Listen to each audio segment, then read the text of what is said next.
Hello everybody, today we are gonna review the offseason of every Metropolitan team. I will only cover the players' movement after the team was eliminated. Let's start with the President Trophy winner, the New York Rangers. They were able to get Riley Smith retained at $3.75 million for a 2027 second-round pick to help the middle six with the health concern of Philip Hiddle. They also add Sam Carrick for depth.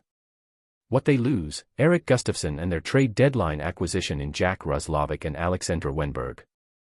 The Gustafsson lost is fine. Schneider and Miller are just gonna fill that holes on the power play. For the two last they were deadline adds, so doesn't really matter, they just gonna get other depth piece at the deadline. So overall, I think that they are in good shape for another crack at the cup, especially if Hiddle is back. For the Carolina Hurricanes, let's start with the positive side. They signed Carrier to replace Nosen at a cheaper price and he is arguably better. That's it for the positive. They went from Brett Pesce and Brady Shea to Sean Walker and Shane Gostisbehere. The downgrade is massive. To completely replace Gensel they sign Roslovic. They also lose Teuvo Teravainen. And the Kuznetsov contract termination is just bonus. But, why? They add the cap space to at least sign somebody with true top 6 potential. They now spent $6 million on their third D pair. And around $15 million on their bottom 6 with Jesper Fast. They are so much worse. Their second line is now, according to Daily Face-Off, Bradley Nato, Jesperi Kotkaniemi, and Martin Nikas. It's insane how they regress. But, the question is just how much. Now let's move to the exciting New York Islanders. Like usual, Lou did almost nothing, but he signed Anthony Duclair, who is currently placed on the first line. At worst he become a fine middle 6 player. They lose Matt Martin and Cal Clutterbuck, which will be replaced by younger depth pieces. So, are they better? Honestly, I don't think so. They were already an old team and they are only older now. Their only hopes is a huge season from Brock Nelson and Kyle Palmieri because their deal expire. Now the Washington Capitals. They had a really busy offseason. They acquire Andrew Mangiapane for a 2025 second-round pick. They sell high on Beck Mallinston, acquiring a 2024 second-round pick. They trade Nick Jensen for Jacob Kykren, which is a steal. They also make a bold trade to acquire PLD in exchange for Kemper, which is the definition of a gamble. Which PLD is gonna play the early Columbus, the Winnipeg, the Kings, or the last shift in Columbus PLD? And to replace Kemper they got Logan Thompson for 2/3. Another absolute steal. They sign Matt Roy to a massive deal that is in my opinion a bit too much, but it's an upgrade over TVR. They also sign Brandon Duheim and Taylor Radish to add depth.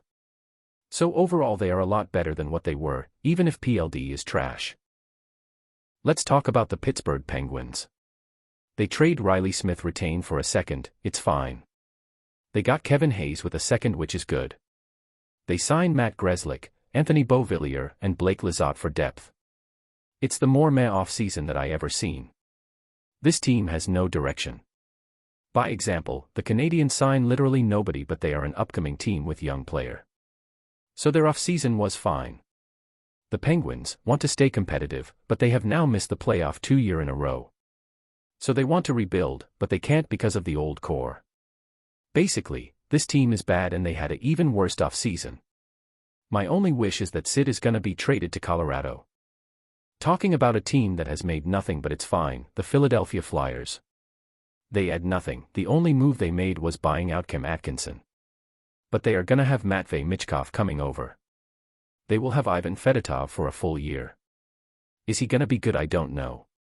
They gonna have Jamie Drysdale for a full year until he get an injury.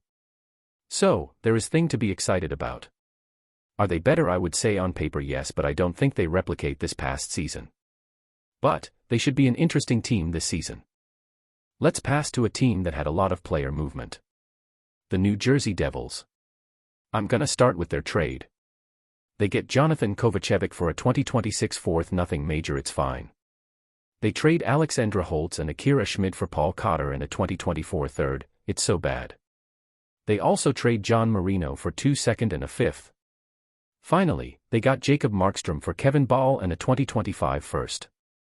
For their free agency, they didn't want it to be in the same position as last season when Hamilton got hurt. So they add on the back end Brett Pesce and Brendan Dillon. I think the Dillon deal is a bit expensive, but it's still movable.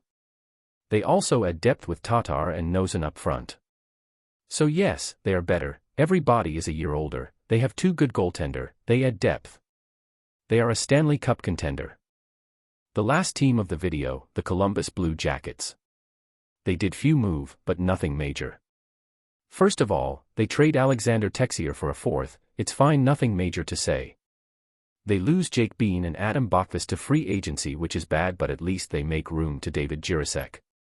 They sign Sean Monahan to help the center position. But they bring back a former Blue Jackets and Stanley Cup winner Jack Johnson to be the 7th D. The Columbus feel like the Penguins, but less frustrating and more depressing. Because they never won and nobody really know what they are doing. That's it for this video, hopes you enjoy. If you did, please drop a like and subscribe. If you have anything to say, you are welcome in the comment section down below.